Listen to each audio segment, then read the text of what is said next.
아멘. 둘째로, 내 친구란 말씀을 나누는 관계라고 말을 하고 있습니다.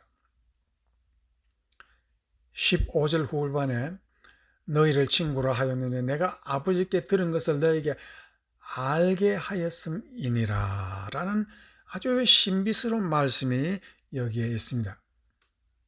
제자들이 이제는 종이 아니라 친구라고 하는 이유는 아버지께 들은 것을 너에게 알게 하였음이라. 이 그노리쏘라는 알게 하였다는 말은요, 이 세상에서 처음으로 인간에게 내려주시는 천국의 새 언어입니다. 이건 굉장히 이해하기가 어려운 말인데 우리가 읽으면 그저 그런가? 우리는 그렇게 읽어나갑니다. 그 이유는 지난주에 예수님이 살아계신 정 성경 한 줄 남기지 않고 쓰지 않으셨지만은 제자들에게 성령으로 가르치지 아니하시기 때문에 예수님은 제자들의 신실한 제자 한 사람도 얻지 못했습니다. 그리고 다 예수를 배신하고 떠나고 남은 제자들도 도저히 믿지 못하겠다고 예수님을 떠났습니다. 그런데 부활하신 이후 인류 역사에서 계시라는 사건이 터져 나오기 시작했는데 이 계시라는 것이 그노리쏘라는 뜻에서 알게 하였습니다. 이렇게 말을 하고 있습니다.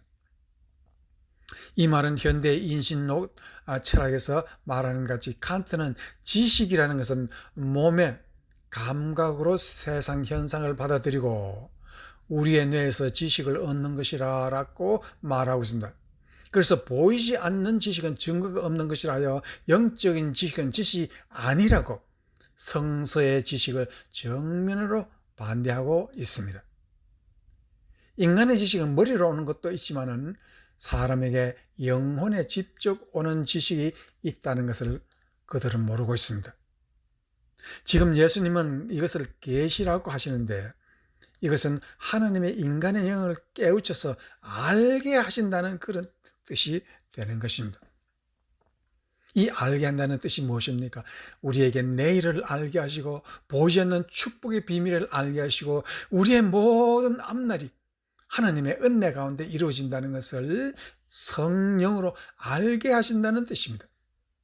단적으로 잘 증거하는 제자들이 보면 알 수 있습니다. 그 제자들은 아무도 그에게 성경을 깊이 가르쳐준 사람이 없습니다.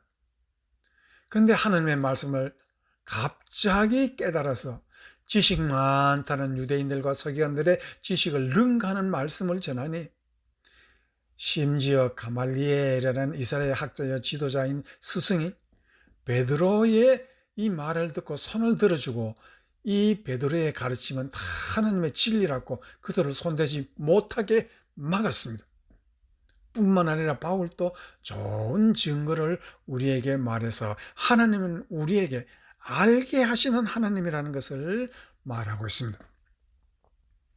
갈라디아서 1장 11절에서 17절 말씀을 보면 형제들아 내가 너에게 알게 하노니 이 말은 예수님께서 하나님의 말씀을 알게 하는 것처럼 바울도 예수님께 들은 그 말씀을 우리에게 또 알게 한다고 했습니다. 내가 전한 복음이 사람의 뜻을 따라 된 것이 아니라고 말을 하고 있습니다. 이는 내가 사람에게서 받은 것도 아니요 참 기가 막힌 일입니다. 배운 것도 아니요 오직 예수 그리스도의 계시로 말미암은 것이라 라고 참으로 신비한 말을 하고 있습니다. 16절 말씀은 그 아들을 이방에 전하기 위하여 그를 내 속에 나타내시기를 기뻐하실 때에 내가 곧 혈육과 의논하지 아니하고 또 나보다 먼저 사도된 자들을 만나렀고 예루살렘에 가지 아니하고 오직 아라비아로 갔다가 다시 다마섹으로 갔노라 라고 말을 하고 있습니다. 이 말씀에서 바울은 계시가 무엇인지를 설명하고 있습니다. 계시는 사람에게서 배운 것이 아니라는 것입니다. 그리고 계시는 그리스도에게 친히 알게 하신 것이라고 말을 하고 있습니다. 그래서 예루살렘에 나보다 문제된 사도들을 만나러 가지도 아니했다 했습니다. 이래서 교회는 역사에서 숨겨진 것을 처음으로 알게 하였음이라는 계시로 영생과 하나님의 자유와 사랑을 알게 하신 것입니다. 이러한 관계 때문에 제자들은 종이 아니라 예수님의 친구라고 말하겠습니다. 좋은 아버지의 뜻을 모르지만 자녀들은 알고 친구는 안다는 것입니다. 여기서 친구는 앞에서도 말한 같이 기쁨을 나누는 사이이지만은 그보다 더 높은 사랑의 존재라는 뜻입니다. 자, 그러면 바울이 글을 쓴 것을 한번 봅니다.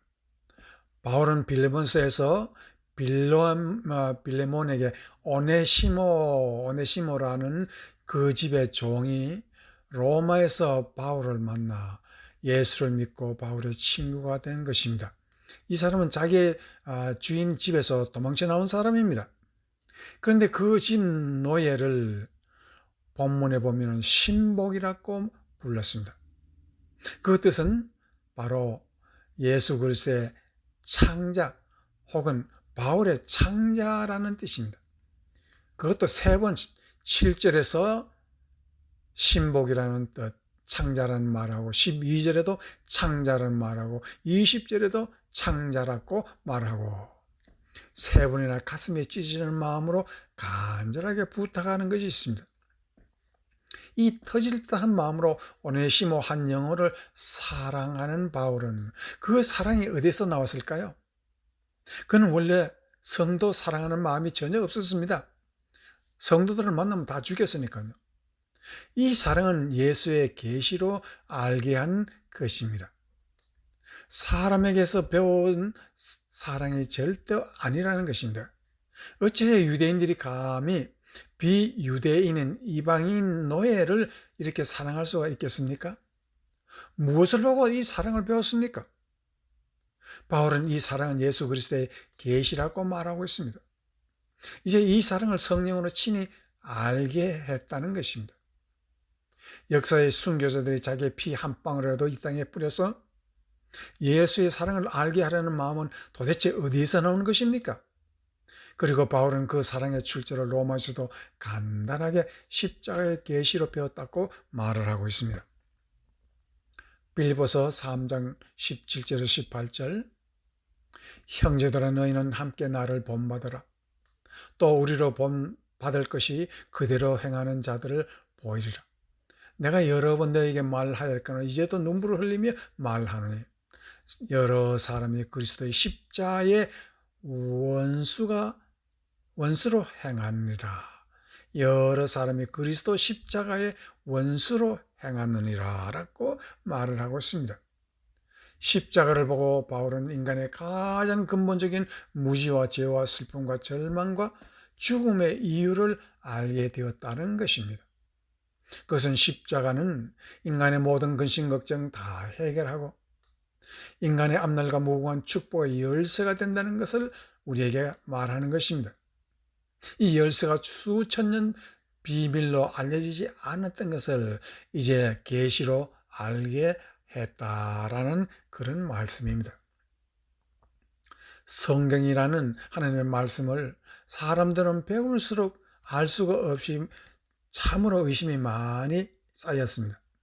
그러나 이제는 그 비밀을 활짝 열어주신 것입니다. 그리고 숨겨진 진리를 광명한 빛으로 세상에 보인 것이 계시록 5장에서 어떻게 신비의 지식이 풀렸는지를 우리에게 기록한 것이 계시록 5장 1절에서 5절 말씀에 있습니다. 내가 보매 보좌에 앉으신 이의 오른손에 책이 있으니 안팎으로 썼고 7 인으로 봉하였더라. 또 보매 힘있는 천사가 큰 음성으로 외치기를 누가 책을 펴며 이 인을 떼기에 합당하냐 하니 하늘 위에나 땅 위에나 땅 아래에 능히 책을 펴거나 보거나 할 리가 없더라. 이 책을 펴거나 보거나 하기에 합당한 자가 보이지 않기로 내가 크게 울었더니 장로 중에 하나가 내게 말하되 울지 말라. 유대 지파의 사자 다윗의 뿌리가 이겼으니 이 책과 7인을 떼시리라고 말하고 있습니다. 이것이 계시의 비밀을 푸는 장면입니다. 인류는 모세를 통해서 하나님의 말씀을 받았지만은 모세는 이스라엘 앞에서 그 말씀을 풀지 못했습니다. 그리고 모세는 하나님의 종으로 하나님을 섬겼지만은 주인으로 섬기지는 못하고 아들로 섬기지는 못했다고 말하고 있습니다. 유대인들이 하나님의 역사의 심판에 있어서 넘어진 것은 말씀을 풀이하지 못했기 때문입니다. 그러나 오직 예수 그리스도만이 진리요 길이요 생명이시며 그를 외면함으로 말미암아 유대인들은 큰 착각을 했습니다. 그것은 믿음이라는 그 속에는 알게 하였음이라는 것이 있다는 것이고 그것이 계시록 5장에 기록되어 있습니다. 누구든지 십자가의 도를 풀지 못하면 인생은 풀리지 않는다는 것입니다. 그래서 마태복음 11장 25절 그때 예수께서 대바에 가르치되 천지의 주제이신 아버지여 이것을 지혜롭고 슬기는 자에게는 숨기시고 어린 아이들에게는 나타내심을 감사하나이다. 예수님께서 유대인에게 하시는 말은 유대인들은 어린 아이들도 알 것을 모른다는 것입니다. 말씀을 풀어 알게 하는 일을 만나지 못했다는 뜻입니다. 곧 예수가 생명의 비밀이라는 것을 모르고 그들은 이 귀한 하나님의 축복을 받지 못했습니다. 이제 이 말씀을 깨달아 예수님의 진정한 친구가 되는 복을 받는 여러분이 되시길 주의 이름으로 축원합니다. 아멘.